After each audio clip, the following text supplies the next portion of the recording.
Poštovani gledalci, dobrodošli u novo izdanje emisije Između redova. Koliko je god ljudima koji žive van domovine važna njihova veza s domovinom, toliko je nama ovdje u Medija centru Islamske zajednice važno da budemo spona poveznica. Stoga se posebno radujem da je s nama danas u studiju naša gošća Azra Bekić. Dobro nam došli, Bosanka s austrijskom adresom. Hvala na pozivu i bolje vas našla.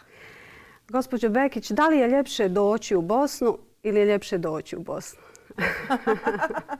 Zanimljivo pitanje. Pa najljepše je se vratiti u Bosnu. Tako da nemam osjećaj da sam ikad odavde otišla jer su sve moje aktivnosti, privatne i poslovne, dobrim dijelom vezane za Bosnu i Hercegovinu. Tako da ja nekako imam osjećaj da nisam odavde nikad ni otišla. U ovoj emisiji smo često pratili životni put naših gostiju na njihovom putu do uspjeha. Ovaj put će biti mnogo zanimljivo pratiti vaš životni put za osobu za koju mnogi kažu da je u stvari najbolja u posticanju drugih da ostvare svoje životne ciljeve. Pa krenimo od upoznavanja vas. Mnogo sam sretna ako me takav glas prati, da me ljudi već prepoznaju po tome što radim i da prepoznaju značaj onoga što radim. Ja se već dobrih 7 godina bavim jednom novom metodologijom pristupa ljudskoj i psihi i mentalnom zdravlju, coachingu. I već sam nekoliko godina baš onako aktivno i se obrazujem i na sebi puno radim i završila sam sve potrebne edukacije za jednog kouča i trenera.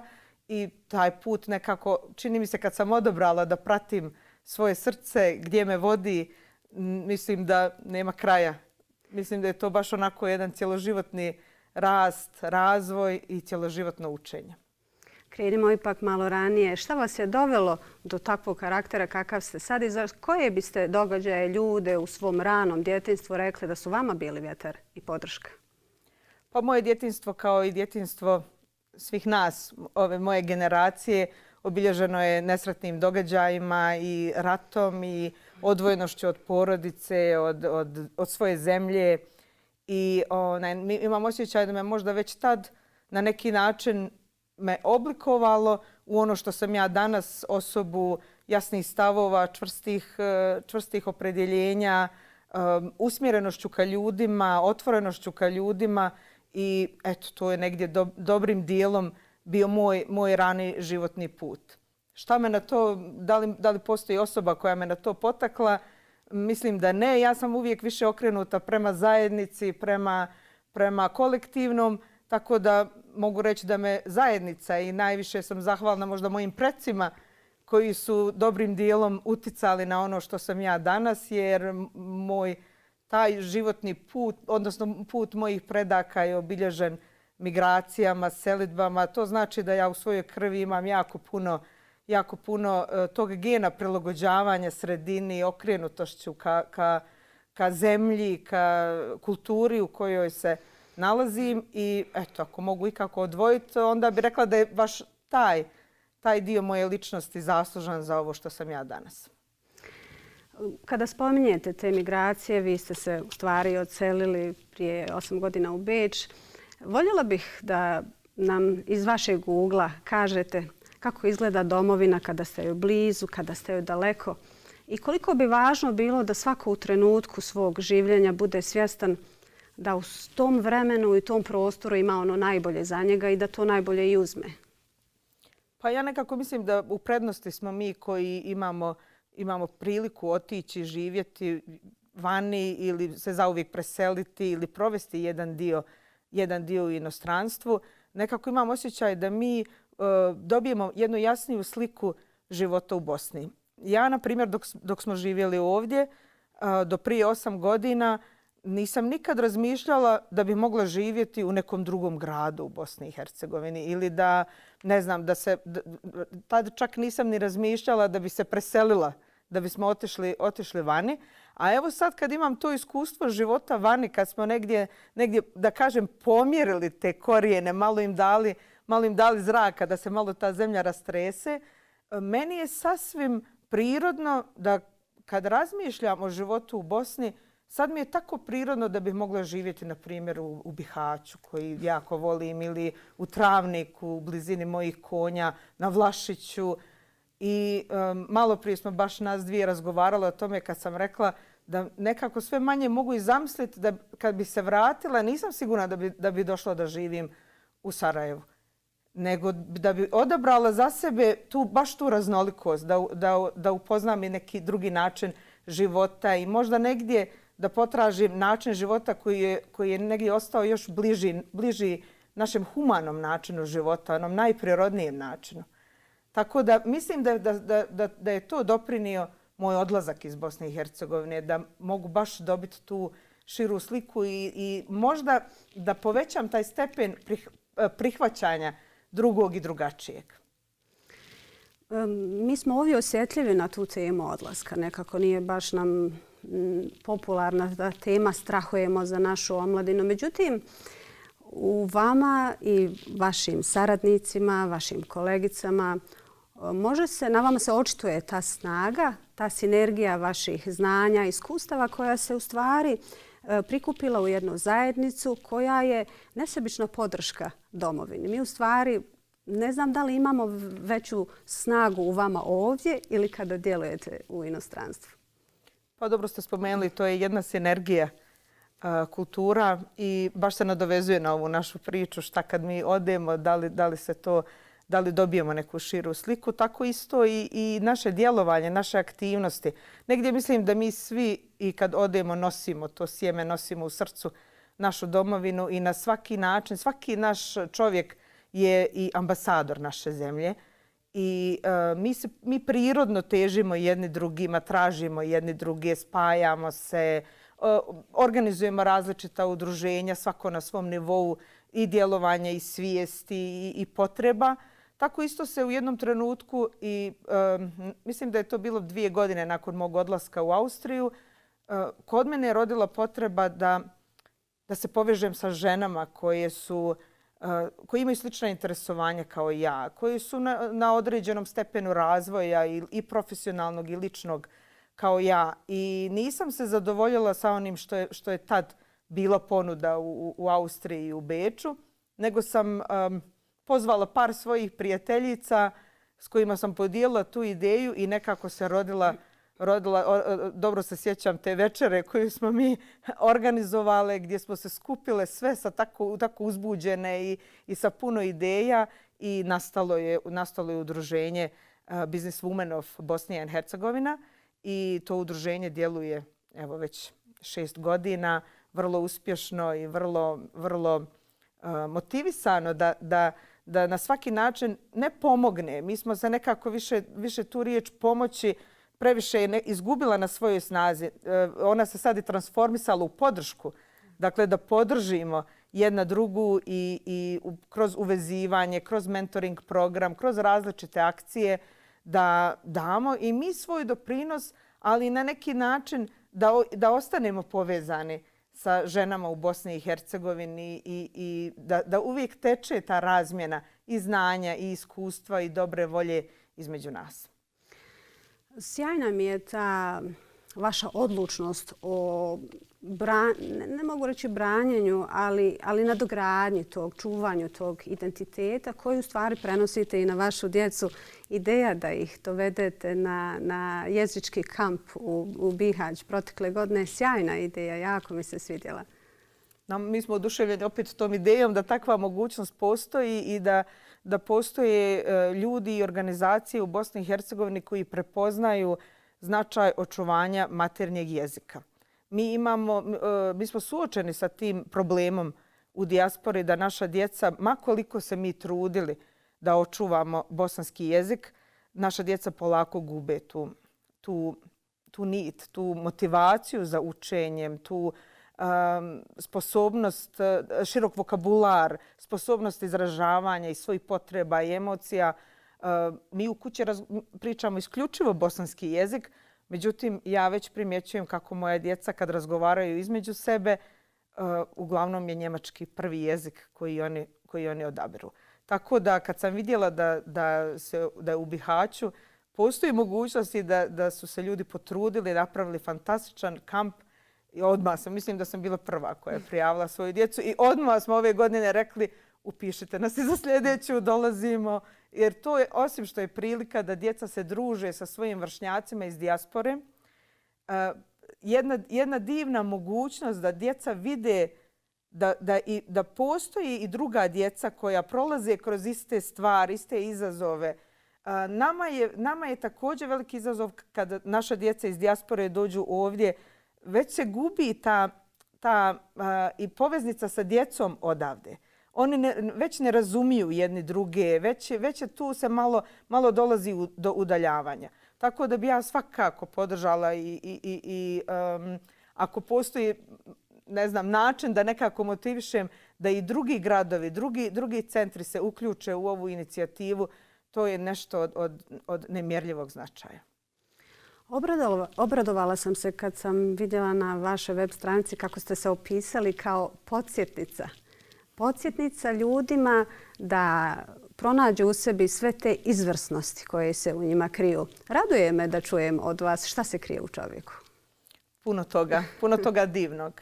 I zaista dobro ste rekli, ja volim biti podsjetnica i obično na vlastitom primjeru da zaista nekad nešto mi što ovog trenutka nekad je možda je samo naš san ili neka ideja koju mi u svojoj glavi kad ne možemo noću da zaspijemo pa razmišljamo o toj ideji, a zbog naših strahova i zbog blokada se ne usudimo da to iznesemo napolje. Ono što je možda danas samo naša misao ili naš san, vrlo brzo, nekad i za samo nekoliko godina može postati nešto o čemu danas i ne sanjamo da može biti tako veliko. Ja sam zaista primjer toga da nešto što je počelo kao moje iskustvo na jednoj radionici kod naše žene Nadine Gradaščević, nešto što sam ja tad iskusila sa konjima je potpuno promijenilo moj profesionalni i životni put. Tako da, ja uvijek polazim od toga i kad počnem pričati o tome, to je onako za mene zaista i emotivno. Imam osjećaj da svjetlucam dok pričam o tome. Zaista je moguće kad mi pronađemo u sebi, ne da vjerujemo sebi. Teško je vjerovati sebi na početku, pogotovo kad smo mladi, mladi u toj svojoj ideji i iskustvu koje nas čeka, ali da nekako samo da više vjerujemo sebi i da više vjerujemo Svevišnjem, da se prepustimo kroz taj tok. Svjetlucate, a kada sam pitala vaše kolege o njihovom dojmu vas, oni su mi rekli ma ona je satkana od nekoliko svojih ljubavi.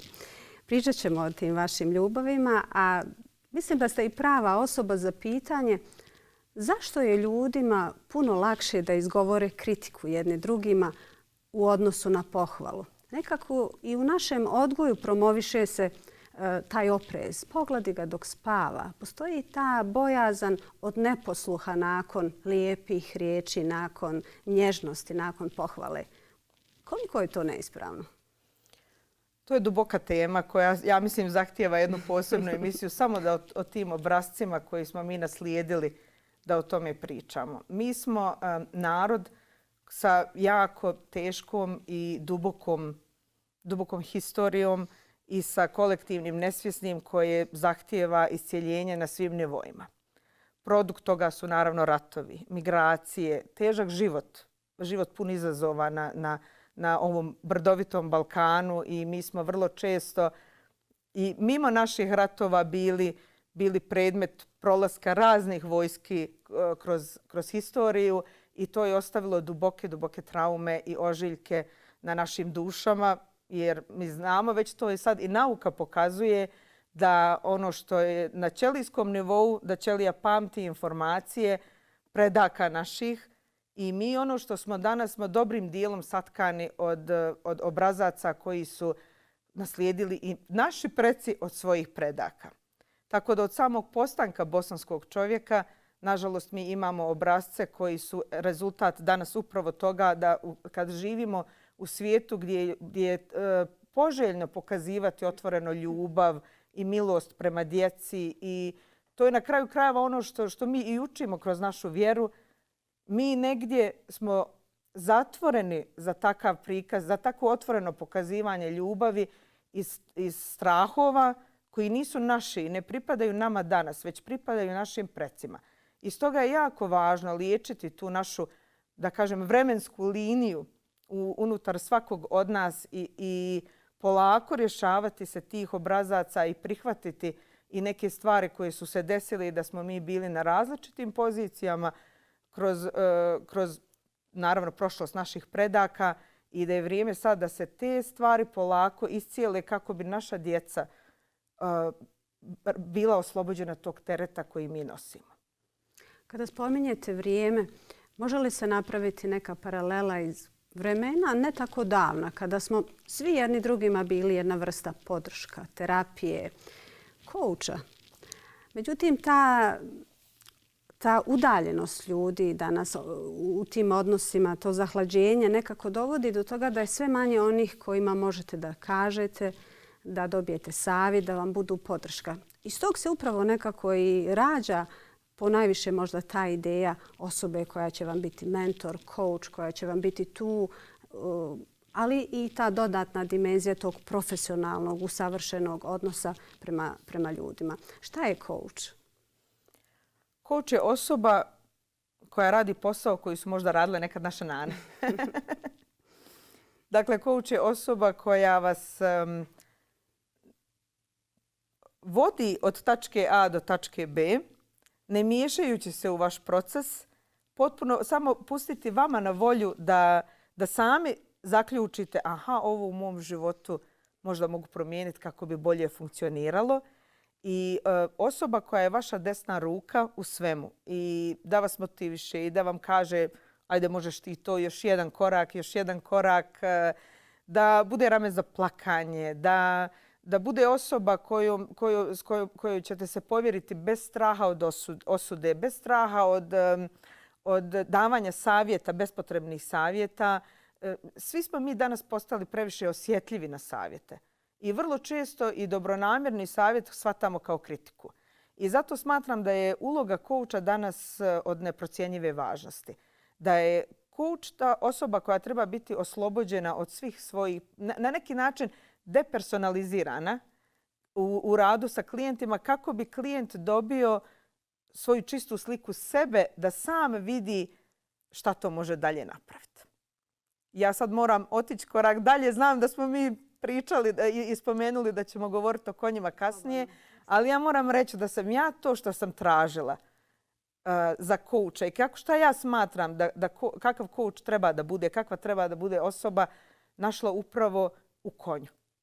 Jer mi kao ljudi, ma koliko mi radili na sebi i obrazovali se i bili najbolji stručnjaci na svijetu, svo to znanje je negdje pripada teoriji, ali mi teško da možemo dovesti sebe u to stanje da smo zaista bez predrasuda, da smo tabula rasa u radu sa klijentom. Eto, to je najbolji opis. A međutim, kad se radi s konjima, to je skroz druga dimenzija, ali eto, poštovat ćemo plan i program pa ćemo o tome malo kasnije. Hoću da vam kažem ovo, a vi to vjerovatno znate. Malo sam istraživala. Postoji ta poveznica poslanika alaih selama, ljubavi njegove prema konjima.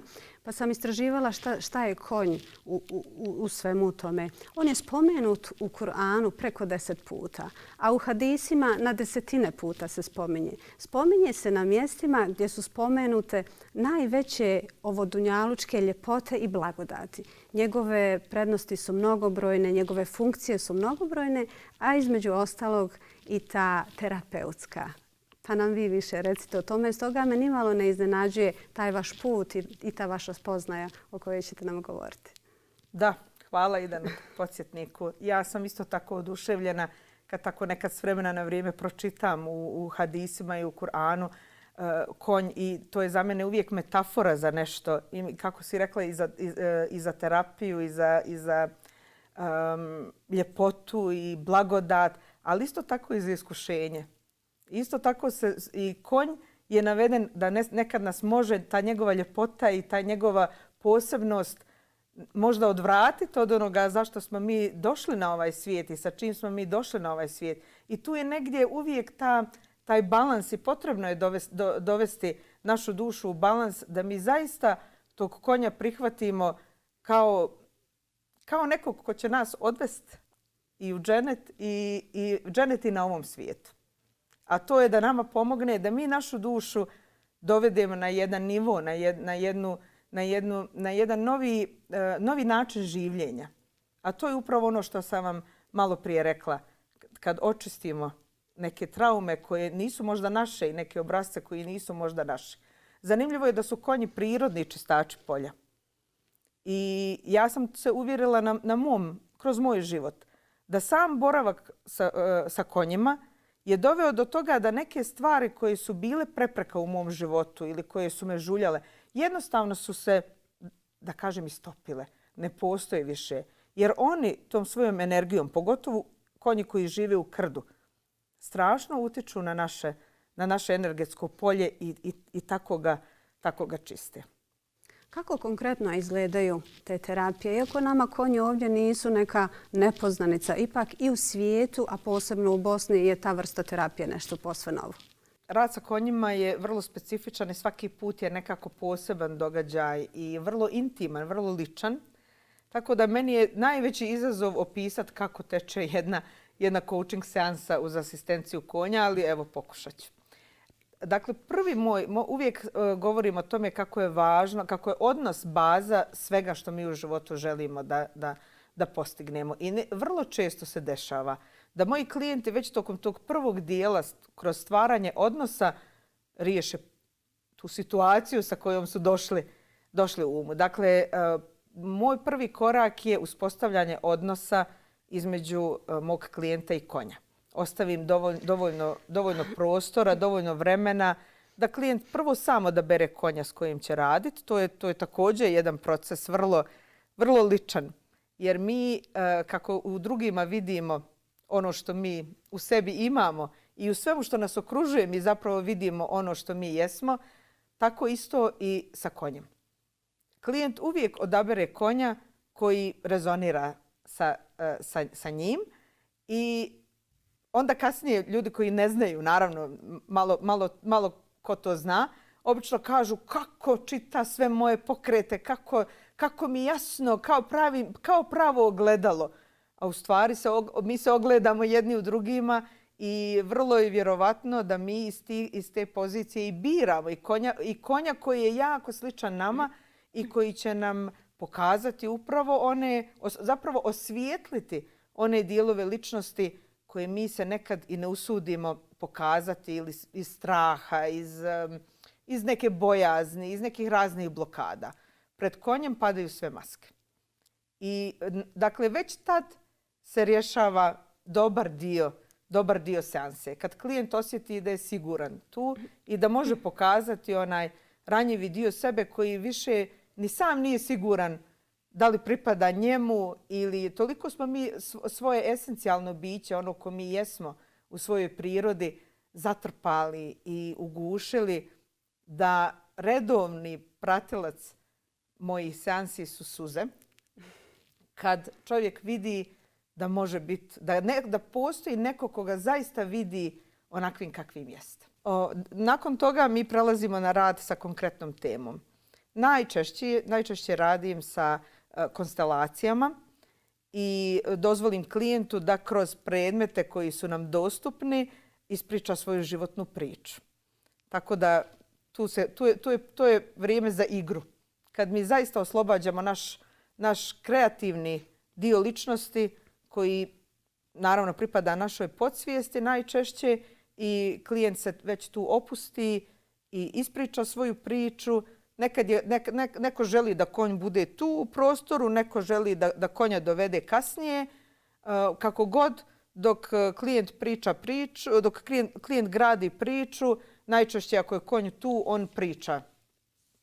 Šta je to, šta predstavlja određeni dio u životu.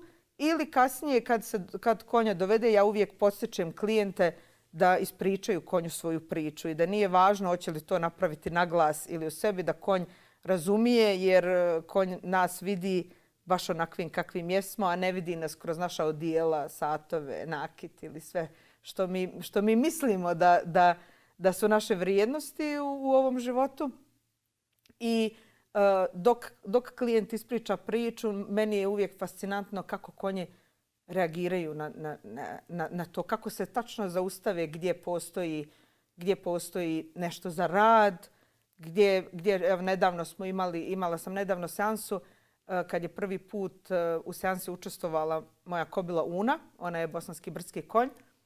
I velika tema moje klijentice bilo je smrt njene bake, odnosno samoubistvo njene bake. I nevjerovatno kako je konj, odnosno Una, kako je reagovala na taj dio konstelacije kad je stvarno tu stala, odala počast toj baki i nju nekako motivisala da i ona stane, da prihvati taj dio i taj događaj i jasno je stavila do znanja, odala si počast, život ide dalje. I ti imaš pravo da nastaviš svoj život na način koji ti misliš. I to je onako bio highlight cijele te seanse. I ja se nekako osjećam tad tako počastvovanom i zahvalnom da sam dio tih ljudskih priča i da se moji klijenti osjećaju toliko slobodno da me puste u taj svijet gdje su oni najranjiviji. Da puste i mene i moje konje, naravno. I da vjeruju da i mi možemo pomoći, da ih možemo podržati, da pronađu pravi put kako da prevaziđu izazove ili kako da unesu više zadovoljstva, više zabave, više lakoće u svoj život. Generalno svi mi imamo strahove priznati da nam je potrebna neka vrsta podrške, pomoći. To nam nekako dođe kao signal da nešto nije u redu s nama. U stvari, svaki čovjek je potreban tome i iz kog razloga najviše vam ljudi dolaze? Različiti su razlozi. Najčešće ljudi dolaze kad osjete da su isprobali dosta nekih različitih metoda i coaching metoda, pa možda i psihoterapiju ili ne znam, radili su puno na sebi i shvatili su da su došli u jednu fazu kad nazad se više nema. Kad krenemo raditi na sebi, nazad više nema. Nikad se mi više nećemo vratiti na staro. Možemo ići samo naprijed. Moji klijenti su obično u fazi kad shvate ne mogu se više vratiti nazad, ali za dalje im treba nešto malo drugačije, jedna druga vrsta podrške. Neko možda ko je već prošao tim putem pa zna zamke, izazove, tips and tricks tih različitih stanja i želi nešto iskusiti novo, nešto možda još prirodnije čovjeku, nešto autentičnije. I tako da u to onda raznim putevima dođu do mene. Kada već spominjete bosanskog brdskog konja, šaljivo sam vam na početku rekla što ste nam odveli vas, ali ste nam odveli i naše konje. Međutim, dugujemo vam, imate zaslugu u tome da podsjećate na važnost rijetkosti tog bosanskog konja, brinete se o njima, svojim novcima finansirate njihovo održavanje u životu. U čemu se u stvari tu radi? Pa ja sam spomenula na početku da sam i sama imala to iskustvo radionice sa konjem i tad se nešto prelomilo u meni. Ja vrlo često pričam i sa mojim prijateljicama koje su bile na toj radionici i one meni kažu kako Ozra, mi nismo uopšte doživjeli to što si ti doživjela. Ja sam to očito trebala da doživim na taj način i mi smo poslije toga kupili prvog konja, baš u Bosanskom Petrovcu. I tad smo željeli da napravimo jednu vezu da naša djeca dolaze, da imaju razlog da dolaze često u Bosnu i da neku vezu. I kako nismo imali apsolutno nikakvog iskustva ni znanja o konjima, samo smo znali da nešto želimo. Ja sam osjetila da imaju strašan, jak uticaj na mene i da nešto moram napraviti sa svojim životom. Mi smo počeli da istražujemo o konjima. Najosnovnije, abecedu o konjima, ništa nismo znali. I tako smo došli do informacije, do podatka da mi imamo bosanskog brdskog konja kao našu najstariju autohtonu pasminu na Balkanu. Mi smo znali, naravno, kao i vjerujem 100% Bosanaca i Hercegovaca, da mi imamo bosanskog brdskog konja. Ali ništa o njemu nismo znali. I niti smo uopšte mislili da je on tako vrijedan kako jeste. I tad smo našli podatak da u to vrijeme ih je bilo 150 na cijelom svijetu u čistoj krvi. I bio je ekstremno ugrožena pasmina. On je još uvijek ugrožena pasmina. Danas ih ima 300 na cijelom svijetu. I to je nama bio signal, pa vidi, mi imamo tako vrijednog konja koji je ugrožena pasmina. Ne trebamo tražiti dalje. Eto šta nama treba. I kupili smo tad prva 2 konja.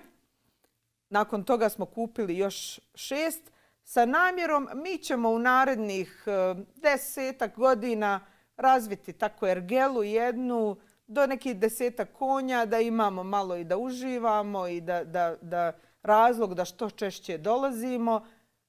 I u jednom trenutku imam osjećaj kao sve što se u mom životu dešava preko noći. Dobili smo informaciju da se gasi nacionalna ergela na Borikama. To je nepopravljiva šteta da nakon 150 godina se gasi ta ergela koja je već uništena tokom rata i preostali konji, budućnost im je neizvjesna. I mi smo zaista, moj suprug i ja, preko noći morali odlučiti da li želimo nastaviti dalje, uzeti te konje ili krenuti svojim putem i planom kako smo mi zamišljali. Nije to bila baš jednostavna odluka, puno stvari se stavilo na sto, hoćemo li mi to moći i fizički i financijski i psihički iznijeti sve to sa nikakvim znanjem i iskustvom i odlučili smo se idemo u to. Tako da danas kupili smo te konje i danas ti konji žive na lokalitetu Suho polje, na obroncima Vlašića i ima ih 60, zdravi, divni, krasni. I nastavljaju da pričaju priču o važnosti bosanskog brdskog konja. Pričaju tu priču kroz mene i kroz druge ljubitelje i uzgajivače. I zaista sam sretna i ponosna i zahvalna što sve više ljudi prepoznaje značaj i upoznaje se sa bosanskim brdskim konjem i kažu sebi, hej, pa mi zaista imamo jedan dragulj ovdje koji je pratilac bosanskog čovjeka od njegovog nastanka. Bilo bi grehota da mi to zaboravimo. Azra, hvala vam za ovu sjajnu priču. Hvala vam što ste nam došli u Bosnu, u naš studio Medija centar Islamske zajednice i podijelili ovu veliku inspiraciju. Hvala vama na pozivu i uvijek ću se rado odazvati. Poštovani gledalci, hvala vam što ste i danas bili uz emisiju Između redova. Do sljedećeg gledanja. Budite dobro i zdravo.